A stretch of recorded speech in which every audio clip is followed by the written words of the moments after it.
share sa good news. Amen?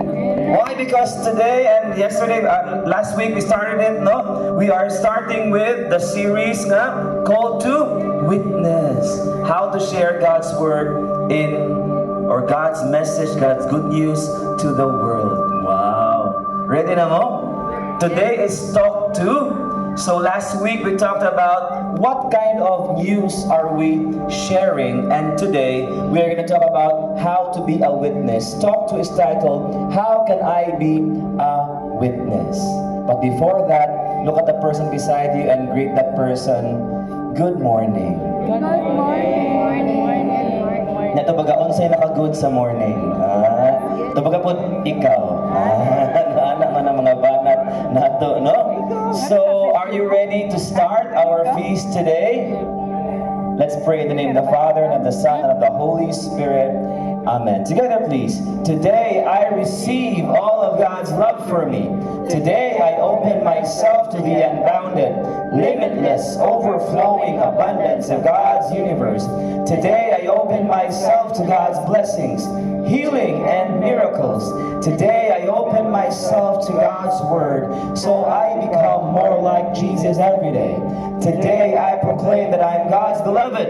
I am God's servant. I am God's powerful champion. And because I am blessed, I am blessing the world in Jesus' name. Amen. Thy word is the lamp unto my feet and the light unto my path. What does it mean to be a witness? Sa meaning sa witness? Meaning sa Bisaya, saksi. No? Nakasaksi. Meaning, naay nahita murag katekista, no? Atong Ginoong Hesus Kristo. Naay nahita no? So kung na kini mahitabo, na makakita na, meaning witness ka. Nayuban mapapiyong-piyong dayon na naman kay labi na kuya o nahitabo, di ganahan mo witness padlok. Ano naman? Kay kung witness gani ka, crucial ka sa investigasyon. And when we are talking about witness, ang una na itong mahunanaan yun kay, aside yung makakita, kana yung ikaw may sukit-sukiton ba kung sa'yo nahitabo? No? Tanaw na kasi mo tubag di kung witness ba na, or napanay, mo ba na nakabuhat o something. No, sa korte na to usually madunggan ang word nga witness, or makahununat ang naay witness, na ganay witness protection. Labi na karon, no? Sa atong mga kuan karon, mga kalihukan diya sa atong panggobyerno, na mga witness, credible ba or incredible, no? Grabe ha, ay pwede gyud nimo usa may tinuod, usa man gisakto, usa man tinuod. Unya, aside from that, kung witness ka, atong madunggan, atong makunotice, kana ditang mga musangyaw openly, like this picture, if diba? People who are witnessing to the love of God, to God's amazing presence kay mag-door to door. Are you doing that? Mag-door to door ba ka? When maka mag-door to door? Kung what na gyud kay laing padulungan, no? Yan na kay bayranan, no? Nahurot na nimo og ganit imong Facebook, no? Wala na sa mag-door. Pero how about when we share our faith to others? Are we really witnessing? Unya, is witnessing really nga naa kay isulti, ikay pangutan-on? In the Hebrew, ang word na gigamit for the word witness is eid. E-I-D. Let's show it on the screen. Eid isn't something that we do, but something we become because of what we have experienced. So, in the mindset of the Bible, in the context of the Bible, becoming a witness is not just seeing what happened, but being affected and changed, transformed by what we or you and I have seen. Do you remember the literary technique used mostly in the Bible, kanang asa nila ibutang ang pinaka-core na message sa usa ka book? Do you remember the word? No, we talked about this last year. Sige, I'll remind you. It is called chiasmus. Say, di ba remember chiasmus, di ba? Nga, for example, na ay 5 ka books, ang pinaka-core sa 5 ka books ay naasa tunga, ang third. Unya, sa third nga book, asa ang pinaka-core nga message, naapos pinaka-tunga nga chapter. In that chapter, asa ang pinaka-core, nasa pinaka-tunga, yun, nga verse in that chapter. And then, for example, na a collection of books, ang mindset sa mga Bible writers sa una kay muna ilang technique para daghang books usa man gyud meaning sa book at kas pinakatunga. Now, in the book of Exodus, we find the core message of Exodus in chapter 19, verses 4 to 6, which is mo ay pinakatunga-tunga sa book sa Exodus. And let's read together, please. You yourselves have seen what I did to Egypt, and how I carried you on eagle's wings and brought you to myself. Now, if you obey me fully and keep my covenant, then out of all nations you will be my treasured possession. Although the whole earth is mine, you will be for me a kingdom of priests and a holy nation. Kisay nakabasa na ana before ani? Wala, no? We just skim over these verses and these chapters in Exodus because ato ta mag-focus sa 10 atong ka Moses. Importante na ato ta kang Moses niya katong ngala kuyawan na naanod siya, and then after ana ato na siya sa Mount Sinai, and then ang burning bush experience, and after that nibalik siya sa Egypt, and then after that 10 plagues na yun. Let my people go. No. I will not let your people go. God made the heart of Pharaoh hard. Look, so we are so focused on the big mga highlights of the story, and yet 19 verses 4 to 6 mo na yung pinaka-core sa Exodus. Mugin na atong kinabuhi, brothers and sisters, maghuwat ang mga milagro nga dagko kaayo, makalimot ta nga dagkan na kay mga milagro sa atong kinabuhi nga mga simple kaayo. Kung imo yung tanawon, milagro. Tanaw na sa imong tupad. That person is a walking miracle. Siya ay miracle. Are you ready to find out more about that miracle and about the message of the core of Exodus? Are you ready? Yes. We're going to expound more about that after we sit. So let's put our hand over our chest.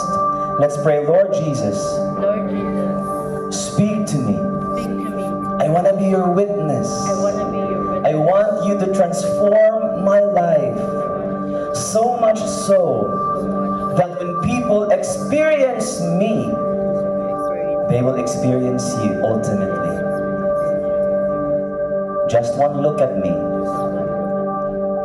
and they will see you. That is what I desire. This I pray in your mighty name. Amen. Thy word is the lamp unto my feet and the light unto my path. Give the Lord a big hand. Come on, praise Jesus. As you sit, tell the person beside you, God will surprise you today. Today. The big message for today talk to is this: the goodness of God will make you His witness. Say that with me again. The goodness of God will make you His witness. Can you tell that to the person beside you? The goodness of God will make you His witness. Okay, will make you His witness. So again, kung witness gani ha, can we agree na starting today, especially when we're talking about witnessing to God's people, kung giyon sa napag-usap ni Lord, can we agree the word witness will now have a different meaning for us feasters? Even those who are watching this online, can we all agree with that? Can we all agree on that? Nga may witness meaning it's not something that we do or only do, but it is all about transformation. Can we agree on that? Yes. So, the next question is, unsay buhaton nimo kung nakay madawat na nindot na news? I asked this last week. What happens when you receive a good news? Happy. Happy? Happy? Ano ba? Someone, can you show me some energy? Huh? Asa? I-share. No, but what, no, that's what you do. Again, we're going back to what I do. No, what happens to you when you receive a good news? We have to kuan this no ato ning klaruhon. When we receive a good news, why na good news? Di ba? Something happens to you first. What happens? Huh? Celebrate. Ngano ni celebrate mga bro? Nga naunsa na ang good news para nimo day? Ha? Nganong na-celebrate baka kung may good news? Kay, ito na po ni katekista, kay nali, ay. I-guide ra gud niya ang mga feasters, no? Nga naman kay, kung na good news, kung na euangelion, meaning it is a positive, amazing, terrific, good news. And when something good happens to us, naturally, makuyawan mo ang tao kung nindot na news kay siya children jud kay siya na may mga tao nga kanang chill sila nga dapat malip kita ka nalit yes nice kay no but ay anak gina siya kanang hilumon mo gina siya nice kayo ano no but now may mga tao nga nindot na kay nahitabo nila pero ang effect kay nice siya Nonchalant. musta man ka nakadaog magkasagal okay ra.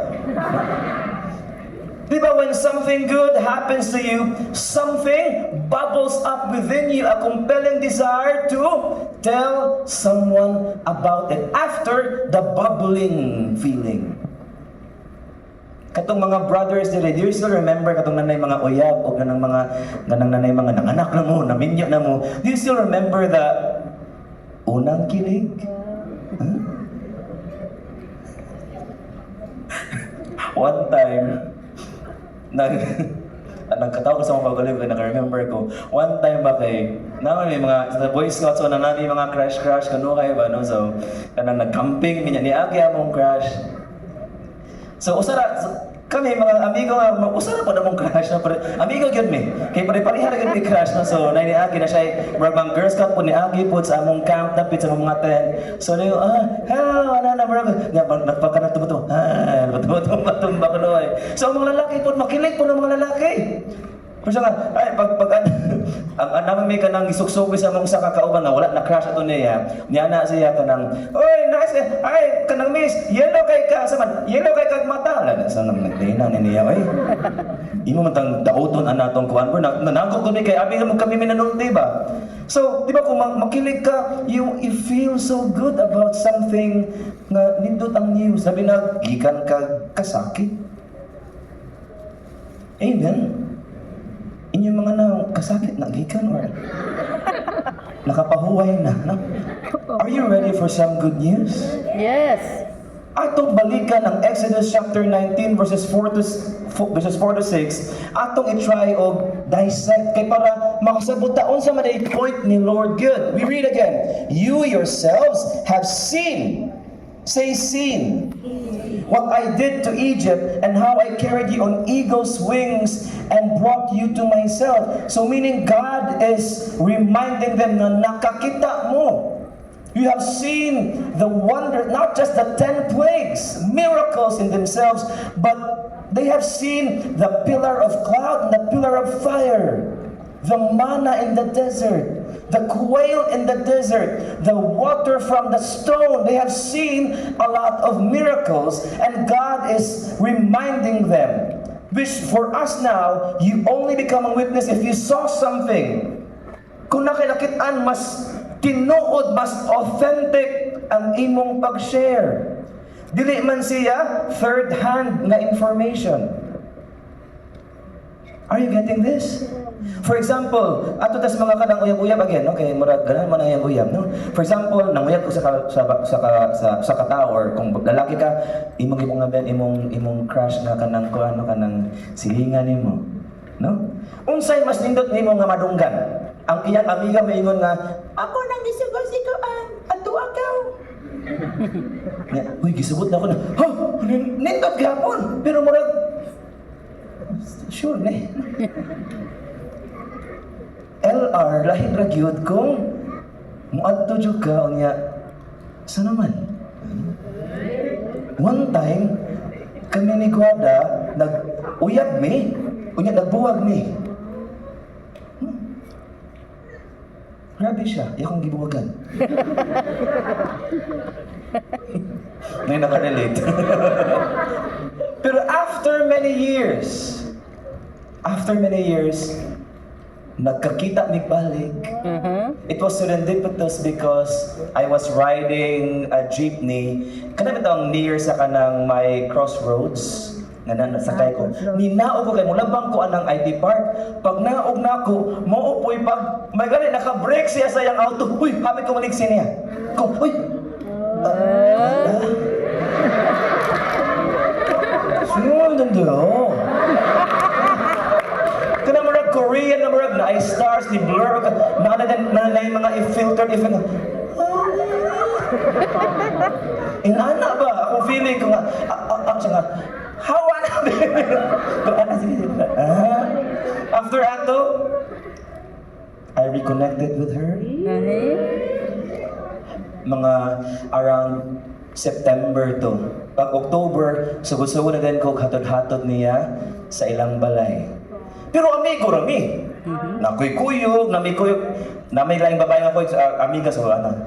Pero ini muunag uli ang babae nga among amiga.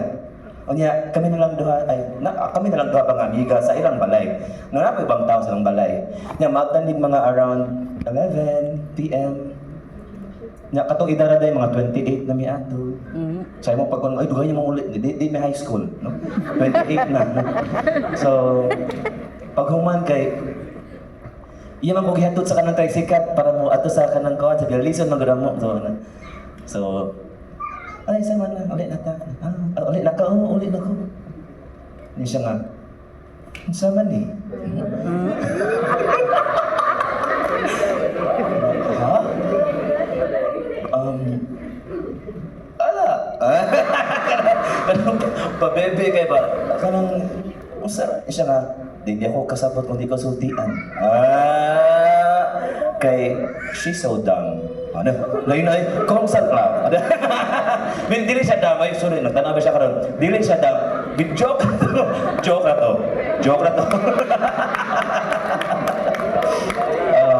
No, agad tayo kapi ani ni Golero, no? No, kanang dam, di ba kung kita ko na yung love kay murag dam kay tabi di ta makaunahon na dayo na no. So ingon ko nga ayan ay pasabot di siya gusto assume.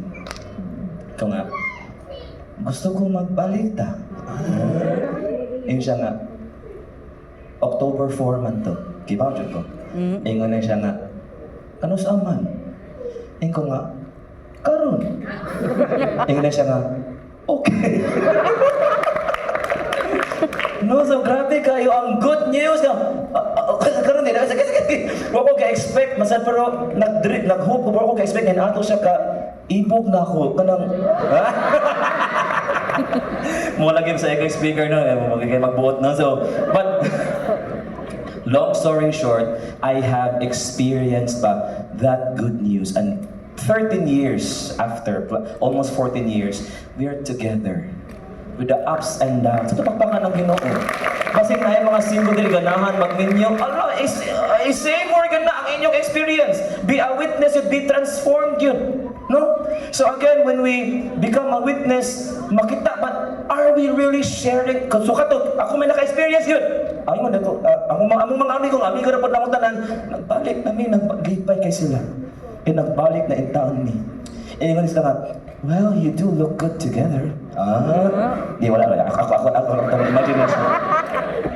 So the point is when God is reminding the Israelites, kita man mo, so naamoy real first-hand experience sa akong kaayo, are you really sharing the good news? What you have seen that God has done in your life? Have you really shared that? Amen? Can you ask the person, have you really shared what you have seen? Ina, bangta na yung tupad.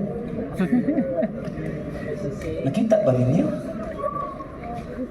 Kaya kung wala gani, gusto mo maka-experience balik? No? Malimot dito nga everyday, maka-experience ta sa love ni Lord. Naatay problema, ani no? I'll jump off to a very important na crucial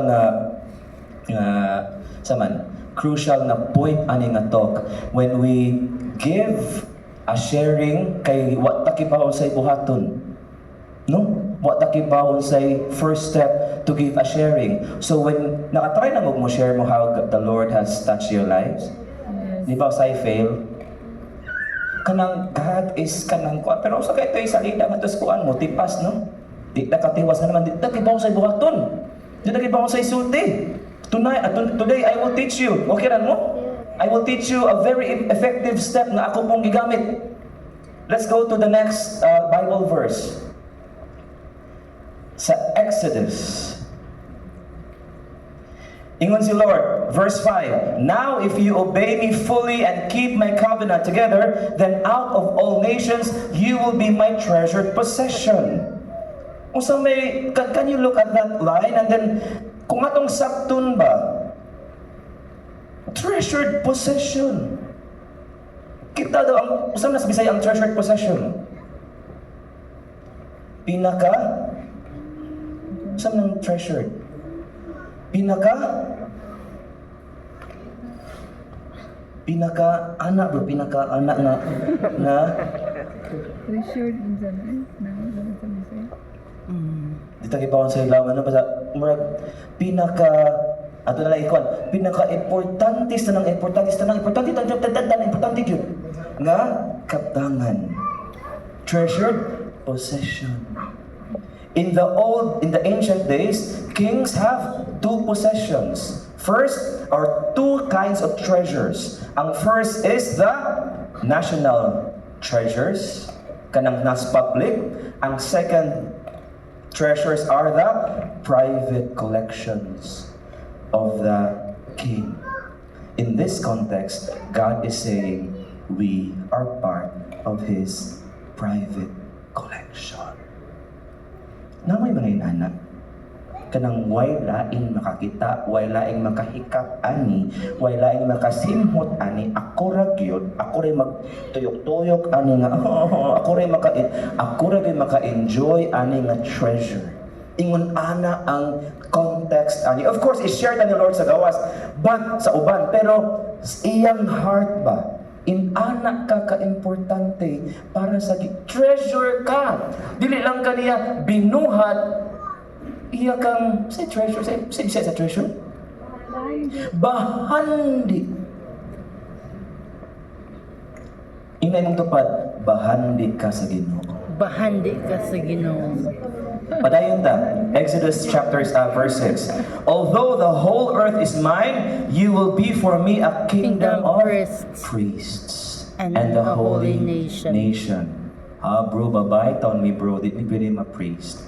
Mo man atong usual nga understanding no kung kingdom of priests no sa man magwali ta diri mag-incenso ta diri na no sa atong usual nga idea of priest na by picture diha about priests. Di ba inaana no? Yes. But dili na mao ang priesthood nga gi-offer ni Lord nato.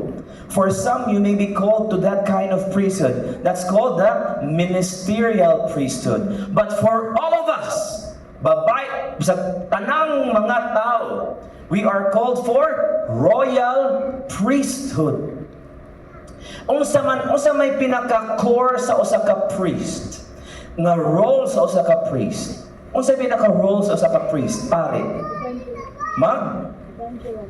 Evangelize sa dire. Di na pwede balik ka basig mo musangyaw imo ra gi-translate no. Unsay role sa usa ka priest? To listen, like yun, naminaw raman. To listen. O sa'yo role sa ka priest? Ha? To celebrate the Mass. Wala. To celebrate the Mass. Mo? Eucharist. Ay, kaiko. You're safe here. Ha? Dire mo, evangelize daw. Inyo? Mo? Ha? Naku, bino ka, advice na ito, ha? Di kita mauswag dire, no? Pasain yung answer. Role sa usa ka priest. Celebrate. Ha? To? Baptize. O, to baptize. Araman day na, to baptize. Diri, ka mga say diri. Say role sa usa ka priest. To unite and preach. Oh, evangelize, preach, unite, baptize. Diri. To bless. Bless? Mo amin mo or mo i-bless mo? To bless, no? All your answers are correct. But those are what a priest does.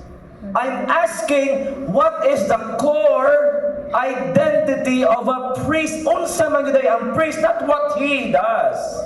Jesus. A priest is first and foremost, ay mo kalimot ani, representative na siya. Jesus. So now, Pamina, are you listening? Yes. This is very big. When God says, and you will be for me a kingdom of priests and a holy nation, He is simply saying, kamong tanan mga Israel, mga Hebrews, kamo mo himuon akong mga representatives para mo atos kalibutan, para ang kalibutan na nag-uol nas darkness maka-experience sa akong love. Mo itong represent, di ba? O sa root word sa representative? Rep. Nasa? Rep. Represent. Di ba? Represent. O sa pa yung pinaka-root word sa represent? Present. Meaning, are you listening guys? Naminaw mo? Yes. Every time we act as priests, we represent. Meaning, kung present meaning na ay presence. Present ko ma'am, meaning na ako. Kung mo represent ka ni Lord sa ubang tao, meaning you are making God present again in their lives. Are you listening to this? Mahadlok na kayo sa mga sulti representative. No, just your presence is enough. Yes, you can do other things, but when they look at you, Jesus. When they hear you, Jesus. When they encounter you, Jesus. That is the plan of God in Exodus. Are you listening? Yes. How can we fulfill this heavy and huge role of being a priest? By witnessing. Sometimes we are like Adam and Eve. Si Lord, daghan kay gihatag si Lord nilang Adam and Eve. Everything. But what do? We choose the things that we are not, we do not have the eye, or not meant for us. Magpare ka, magminjo lagi ko Lord. Magminjo ka, magpare lagi ko Lord. Buhatan ni kani lagi Lord. At tudyo kasi parain mo. Muna, if you remember my prayer, kanang mag-isa ta sa itong mga dreams, Lord, please close the doors that are not for me. That's not meant for me. Open the doors that are meant. Are you getting this? Not by Adam and Eve syndrome. And what we have read by nga, I have carried you under my wings as an eagle. So, being a representative of the Lord is not all about what we do. Ang first thing that should happen, are you listening? Yes. Is first step 0, we allow God to love us so that the transformation can happen. Abti kita nga, let's go out to the world, let's attend the feast, but ikaw nadawat ba nimo ang gugmas ginuot to the max anang literally yun? Can you honestly say bitaw nga higugma gid si Lord? Praise the Lord. Mauna, we fail in representing God because there's no real transformation yet. Are you listening to this? Do you want to learn how to do it? Yes. We have 4 steps. Let's go to the first step on how to evangelize, how to share, how to witness. What is the first step? Number 1, tell stories with grace. Saan ang grace? Saan ang grace? Saan ang grace? Nga, dapat, gracious po ka sa imong pag-share. Ingon sa Colossians, let your conversations be always full of grace, seasoned with salt. Seasoned rahan. Ang salt, taste lang, para naay gamay, mulamig siya gamay. Kung imong daghanon, mubait-od, muparat. Munang mga tao, mag-istorya nimo, imong intention mo, story about the Lord, inighuman, giparatan. Second step. So the first step, tell stories. Say stories. Stories. Second step, speak from the heart. You don't need to be up on a stage like Brother Noli and I. You don't need to be a proficient speaker. Kay mo ni, di ba naman ko speak like a pro, I always teach my students, yes, technique is important. Pero at the end of the day, ang content gina ang pinaka-importante. Some or most of the times, attendees or ang imong audience, di na mo matter how well you speak good, although makatabang, ang kung unsa o how asa gikan imong storya ba, kinasing-kasing ba imong pagstorya, kay dili ba na nimo fake ang heart, no? Ang third step is this, discern the readiness of the listener, kay sometimes na yung mga tao nga dili pa ready. Example ni Brother Noli, mo pareho kita example Brother Noli. Kasi nakakita sa kuan, Project Hail Mary. Isa kamot, Project Hail Mary.